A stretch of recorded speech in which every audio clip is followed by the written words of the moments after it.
another video with you guys.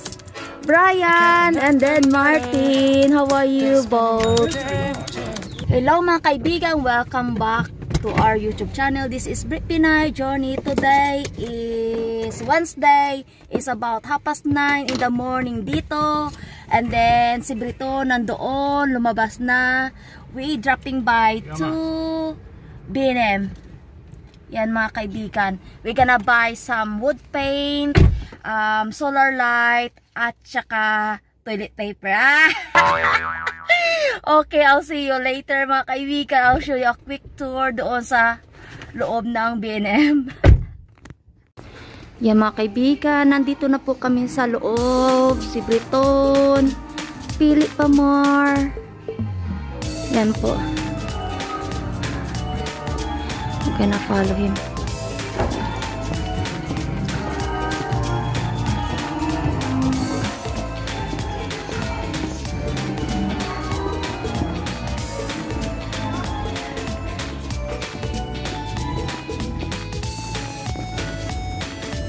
I think I prefer this one.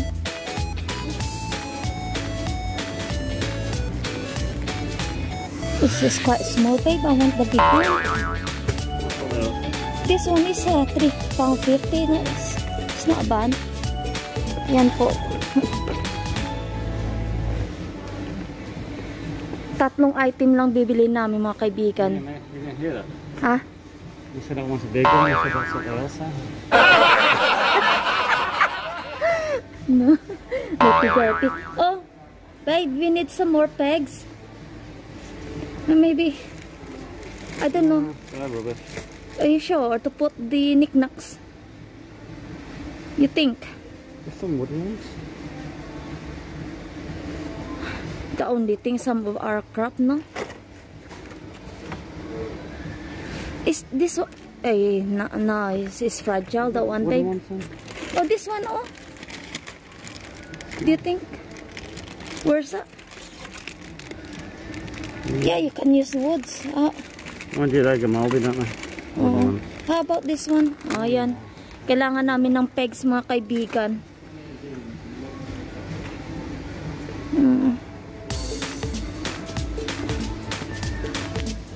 Yan.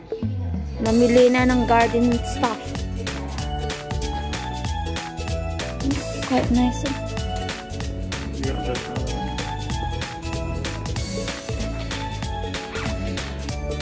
Hanap tayo ng ano mga kaibigan. This seems quite good. This one, oh. Ito.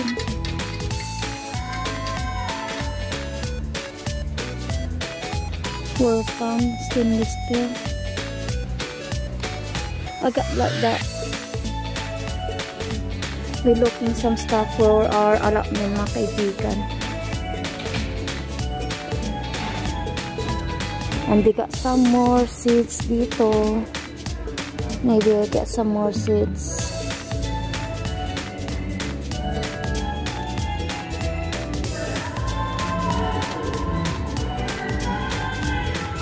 Lettuce.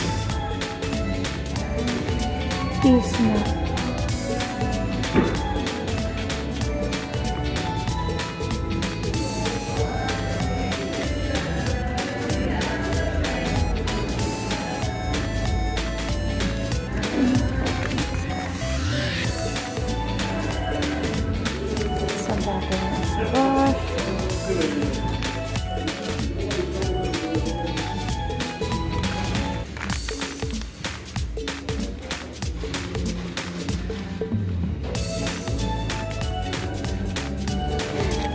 Sweet tea. I got some more sweet tea.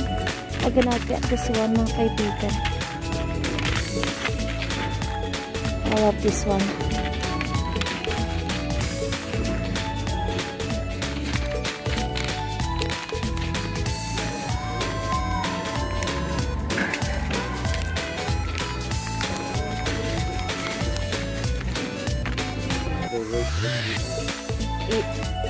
We need a long one around there, ano? Yeah. Yan mga kaibigan, bibili ko kami ng solar lights. Is that it, yeah? At saka bumili ako ng seeds.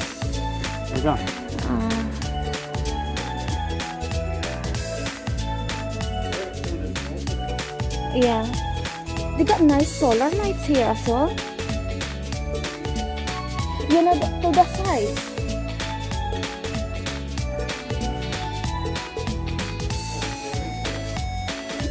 Yeah.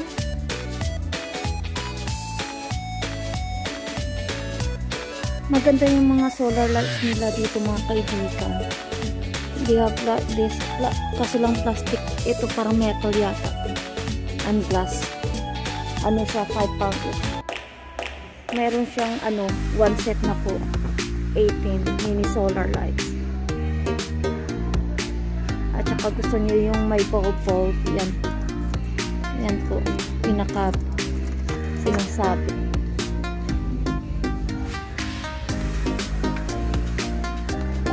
Marami silang magagandang solar light dito mga kaibigan. Kung gusto mo to parang maganda siya tingnan I like this one. Babe, look, it's so cute. To put in the middle of our gazebo.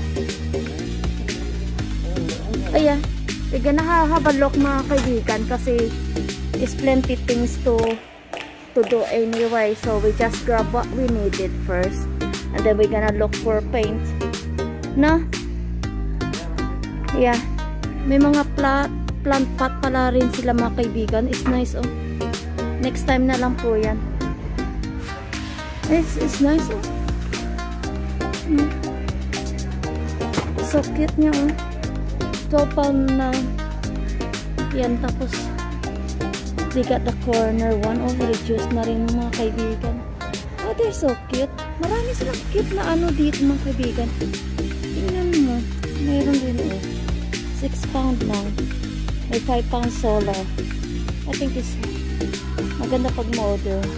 Tapos mayroon silang look at that. Welcome. Hello. But look. It's nice to see this. May mga solar lights silang windmill as well mga kaibigan. And then they have a sun there as well for the garden. So mga kaibigan, punta muna tayo. Hanap po tayo ng wood paint. Nasa wood sa paint area na po kami mga kaibigan. Ayan, pasensyahan yung music diyan. Ang lakas ng music nila. Wood paint. I'm not sure.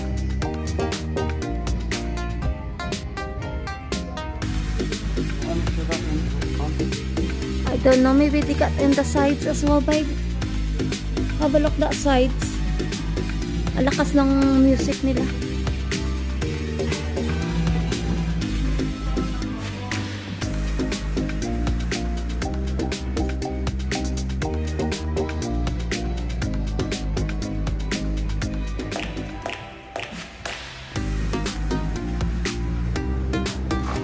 Yan na po mga kaibigan. Yung malaking tub. Kami ni liter, that one 9 liter. Tapos na po kami, kakaalis lang po namin sa B&M. Tapos punta na po kami sa aming sasakyan. Papuntang Allotment, mga kaibigan. It will take about 5 minutes drive lang mga kaibigan sa aming allotment. So I'll see you when we get there. Ayan na po mga kaibigan, liliko na po tayo dito sa left sides. Pasensyaan nyo na po kunting wabol pa yung aming ay karambayan yan umuuga-uga yung ating camera mga kaibigan kasi hindi po hindi po concrete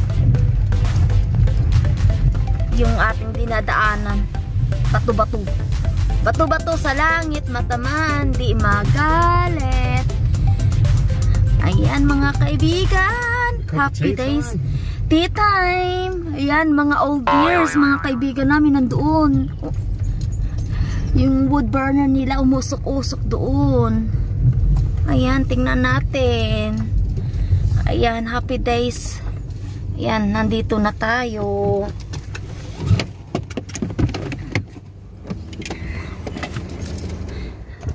Ayan mga kaibigan. Oh. Good morning everyone. Today mga kaibigan, ano na po dito? April 14th, 2021. Is about 10 o'clock na yata dito. So, kakarating lang namin sa aming allotment, and then I'll show you guys yung pinangbili namin. Mayroon po kaming wood paint dito para sa fence namin, sa pallet fence. At bumili si Brito ng, what's called the one, garden mesh? Yeah. I'll come back. Ayan po mga kaibigan. Samahan natin si Brito. Pasensyaan niyo kung muuga-uga po yung aking camera. Kasi gamit lang po natin yung phone. Hindi po siya stabilize. Ayan po mga kaibigan.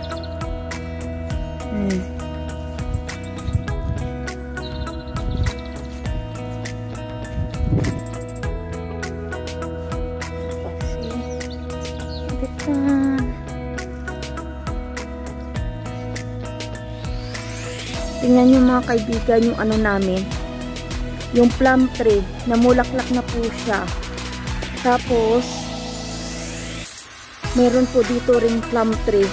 Used to be a seeds from that tree. Yung parang nakalat ba yung namin, yung plum seeds. Yan, tumubo na po siya. Tapos this one is not good, that's only a tree. Tapos apple tree namin, yan po yung blue covers, nilagay muna namin dito, at saka yung green. Kasi last time mga kaibigan, hindi ko pa po na-download yung mga nagawa kong video dito, vlog. Ito po yung binungkal namin nung 2 days ago ni Briton, kasi may work po ako yesterday. Tapos yan po ang natira. Na-pruning ko na po yung blackberries dyan, o blackcurrant po yata yan. Na-pruning ko na po yan. May raspberry pa dyan na nakikita nyo, 3 stick yan. Tapos ito po yung gagawin namin. We gonna dug that out. We only quick drop by dito kasi may work pa ako mamayang hapon, mga 2 o'clock, so I need to leave the house about 1:30. At ito na po yung nagawa namin. Halfway na po papunta doon sa daffodil plants. So these sides mga kaibigan, once we clear this out, cultivate the soil, ang gagawin ko po dito, gagawa po ako ng potato patch dyan. Direct to the soil lang po. So i-comparison po natin yung no dig method at saka yung natural lang na topsoil. Yan. So mag-planted po tayo. I-cultivate ko muna yan.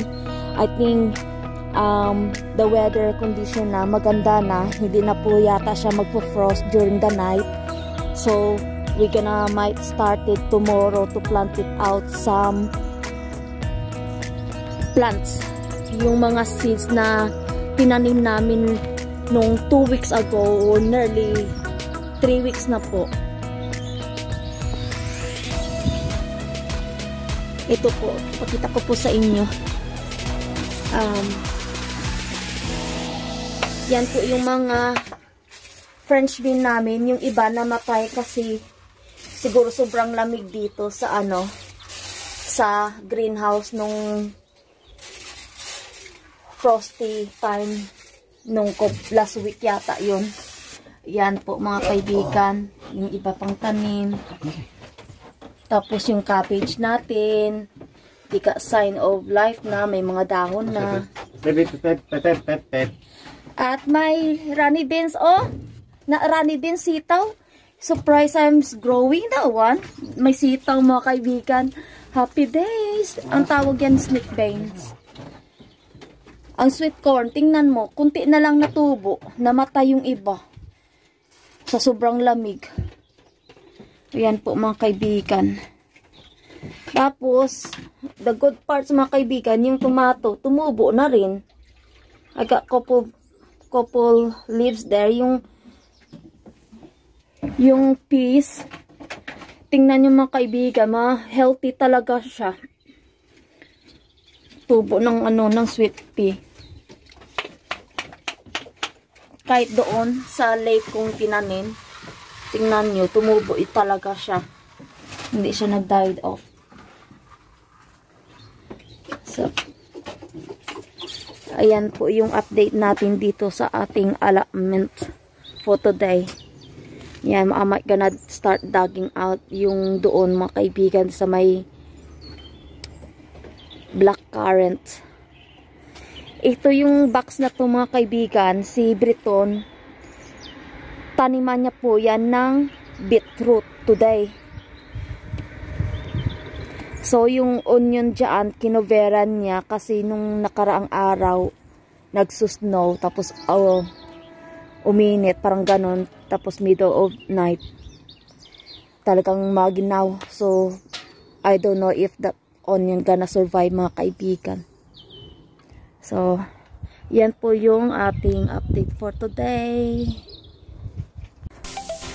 Mga kaibigan, pupunta po tayo sa other shed ng mga kasama namin dito sa allotment. Tea break daw muna. Or coffee break. Yan sila. Sila ni Martin at saka ni Brian.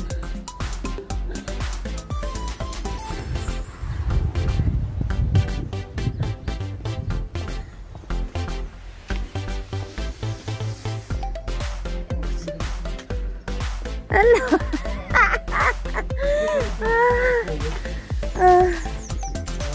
Another video guys.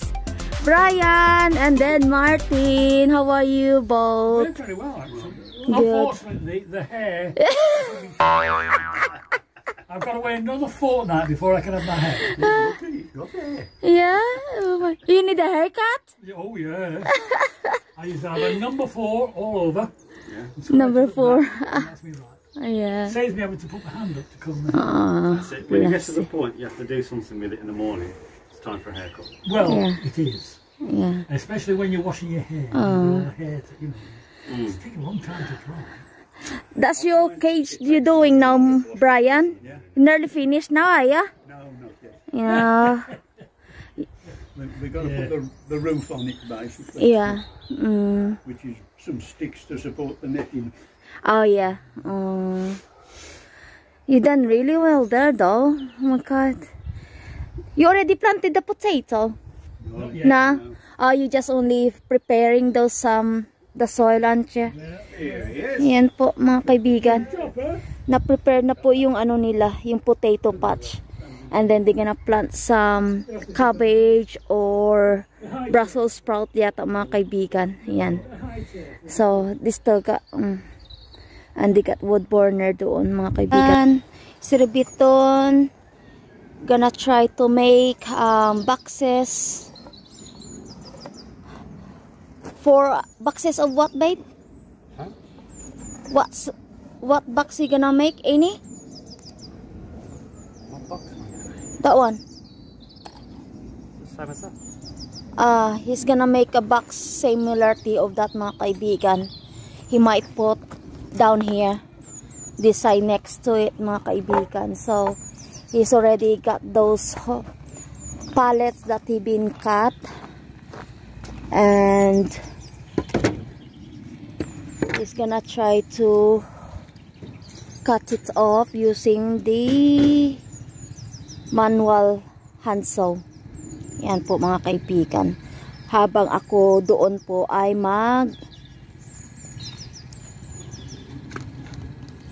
ano po, tatanggal ng mga damo dyan.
Yeah, mate. Stay in the car and go.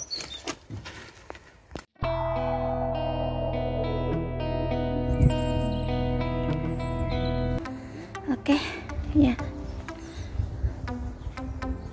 Pauwi na po kami mga kaibigan. Kasi may work pa po tayo. Time check mga kaibigan is about 15 past 12 na dito. Or 20 past 12. Noon time. Hello mga kaibigan. Dito na po magtatapos ang aming vlog. Dito sa aming allotment. Pauwi na po kami. If you like this video, please give us a thumbs up, like and share, and subscribe na rin po para ma-notify po kayo sa aming next vlog. Thank you for watching mga kaibigan. Paalam po. Si Briton nandoon. Naghihintay ng kanyang susi kasi iniwanan na naman niya. Okay. Paalam, Palawan.